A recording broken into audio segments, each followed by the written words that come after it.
Hello everyone, start करते हैं आज के वीडियो को। और आज के वीडियो में हम बात करने वाले हैं आंदोलन के बारे में। भारत के अंदर अभी हाल ही में आंदोलन का एक समय चल रहा है। कोई कभी आंदोलन पर बैठ जाता है, कोई कभी आंदोलन पर बैठ जाता है। लेकिन एक बात मेरे लिए ये समझ में नहीं आती कि आंदोलन है किस चीज़ का। दूसरी बात एक और चीज़ नहीं समझ में आती कि इस आंदोलन को पैसा कहाँ से आता है, फंडिंग कहाँ से आती है। वो बात अलग है कि कई यहाँ पर जो अलग अलग वीडियो में लोगों ने भी बताया, चाहे वो आम आदमी पार्टी के कार्यकर्ता हों या आम आदमी पार्टी को सपोर्ट करने वाले हों, या फिर वो उस खेमे में आते हों जो भारतीय जनता पार्टी को पसंद ना करते हों। ऐसे लोगों के वीडियो भी मैंने देखे जो जिन्होंने कहा कि भाई साहब हम सपोर्ट करेंगे किसी भी प्रकार के आंदोलन को जो कि भारतीय जनता पार्टी के खिलाफ हो। तो इसमें दो ही लोग हो सकते हैं, या तो वो अपोजिशन में बैठे हों या फिर वो भारतीय जनता पार्टी को पसंद नहीं करते हों। इन दोनों की कैटेगरी बहुत डिफरेंट है। आप सोच रहे होंगे कि दोनों में अंतर ही क्या है, चाहे अपोजिशन हो चाहे जो लोग पसंद नहीं करते, दोनों ही एक हैं डायरेक्टली इनडायरेक्टली। बट ऐसा नहीं है। अपोजिशन सिर्फ और सिर्फ राजनीति के लिए लड़ाई करता है, लेकिन जो बीजेपी को पसंद नहीं करते वो बीजेपी की जो विचारधारा है उसके लिए लड़ाई करता है। चलो ये तो बात अलग थी। मेन मुद्दा आज की वीडियो का ये है कि अभी हाल ही में राहुल गांधी जी को एक सडनली ध्यान आया कि भाई साहब जो आंदोलन करने के बाद जो है वो लीडर बन जाते हैं। जैसे कि उन्होंने देखा केजरीवाल उनके सामने लीडर बने, एक छोटी सी पार्टी रही और कैसे उसने दिल्ली पर राज किया और कैसे बीजेपी को एड़ी चोटी लगानी पड़ी उसको दिल्ली से बाहर निकालने के लिए। ये एक उन्होंने देखा। दूसरा यहाँ पर अभिजीत दीप के, हर जगह अभिजीत दीप के। उसके पास ऐसा नहीं है कि अभिजीत दीप के की आप अगर स्टोरी सुन रहे हो या मीडिया में या न्यूज़ में देख रहे हो तो उसके पास पैसा काम नहीं कर रहा है। पैसा उसके पीछे काम करता है, लेकिन फिर भी राहुल गांधी को पैसे की क्या ज़रूरत, क्या कमी, मतलब वो तो खुद भी इसको खुद भी प्रमोट कर सकते हैं। और उन्होंने किया भी वैसे ही। खड़गे साहब का जन्मदिन था, प्रधानमंत्री वहाँ मनाने गए लोग और उनसे कह दिया भैया हमें धरना देना है। कहाँ धरना देना है? प्रधानमंत्री के घर के सामने धरना देना है। जबकि वो एक वीवीआईपी एरिया रहता है, वहाँ पर किसी भी प्रकार की पुलिस धरने की अनुमति तो नहीं देती, क्योंकि धरने जब आप करने जाते हो तो वहाँ पर कई ऐसे तत्व आते हैं जिनकी वेरिफिकेशन करना मुश्किल हो जाता है पुलिस के लिए भी और जितनी सिक्योरिटी एजेंसी हो उनके लिए भी। और उनका उस समय कैसा माइंड चलेगा उसका भी पुलिस को पता नहीं रहता। तो सीधी सी बात है वो धरने की जगह नहीं रहती। लेकिन राहुल गांधी साहब ने वहाँ पर धरने स्टार्ट कर दिया। जब धरना स्टार्ट कर दिया तो एक मंत्री जी हैं, उनने तुरंत उनको फ़ोन लगाया, भैया कि राहुल गांधी आपकी क्या डिमांड है। तो उनकी डिमांड ये थी कि भाई साहब जो डिस्कशन है वो होना चाहिए। तो उन्होंने कहा ठीक है, हो जाएगा भाई, डिस्कशन का क्या है, हम संसद में डिस्कशन कर लेंगे। लेकिन राहुल गांधी को जब ये लगा कि भाई सरकार तो मान गई है, जब सरकार मान गई है तो फिर वो आंदोलन में उनका एक प्रकार से विरोध नहीं होगा तो उनकी छवि नहीं निकल कर सामने आएगी। और सीधी सी बात है, जब विरोध होता है तो लोग क्या करते हैं, लोग उस पर ध्यान देते हैं। तो ये सारी चीजें राहुल गांधी को मिस लगी। तो राहुल गांधी ने कहा नहीं भैया हम तो फिर से आंदोलन करेंगे। तो उनको एक प्रकार एक मैदान है छत्रसाल करके वहां पे छोड़ दिया गया। और जो प्रियंका गांधी थी उनको एक पुलिस स्टेशन में कर दिया गया। पुलिस स्टेशन से उनकी माँ सोनिया गांधी ने प्रियंका गांधी को निकलवा लिया। लेकिन अगर आप बात करें इनकी राहुल गांधी की, तो ये 5 मांगों पर अड़े हुए हैं।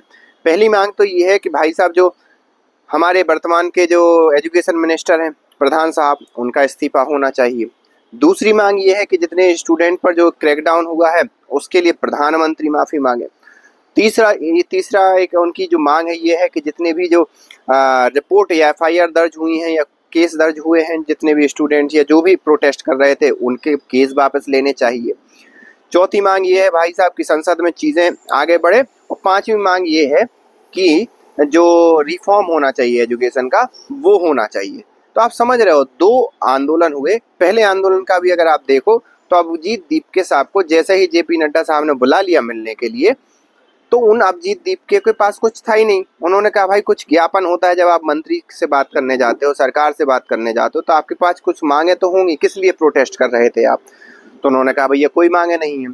फिर बाद में फिर से वो 4 घंटे का समय मांगा, 3-4 बजे फिर मिलने गए। जब उन्होंने अपना ज्ञापन देखा, भैया हमारी ये मांगे हैं।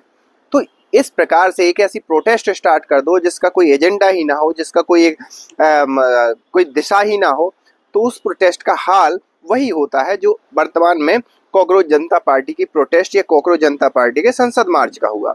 उसमें हुआ ये कि जब आप वीवीआईपी एरिया में जाते हो या कहीं पर भी एरिया में जाते हो, आप अगर 100 लोगों को इकट्ठा करके भी जाते हो तो आप किसी उन 100 लोगों की किसी की गारंटी नहीं ले सकते कि उस समय वो 100 लोग किस प्रकार से रिएक्ट करेंगे।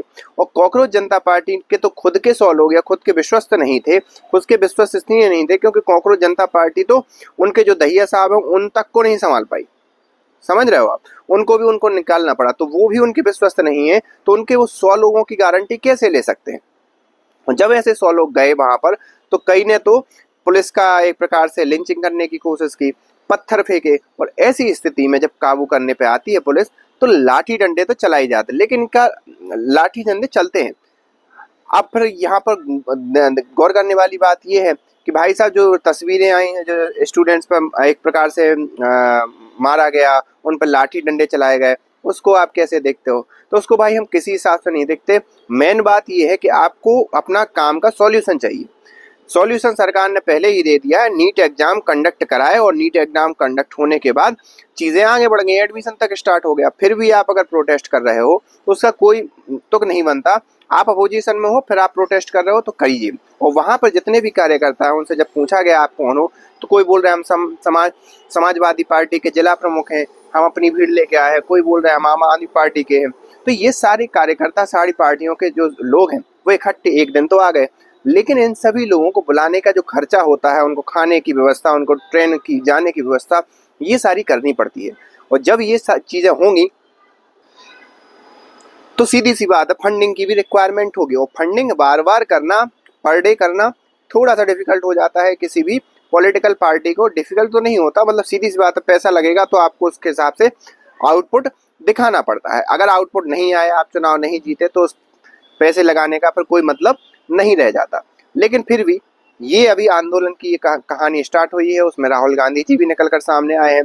अब राहुल गांधी जी खुद को चमकाने के चक्कर में जो वर्तमान में सीजेपी का जो प्रोटेस्ट चल रहा था उसकी उन्होंने बैंड बजा दी, और खुद की तो उनकी बैंड बजी हुई है कांग्रेस पार्टी की, तो डायरेक्टली इनडायरेक्टली वो सरकार को ही लाभ होने वाला है।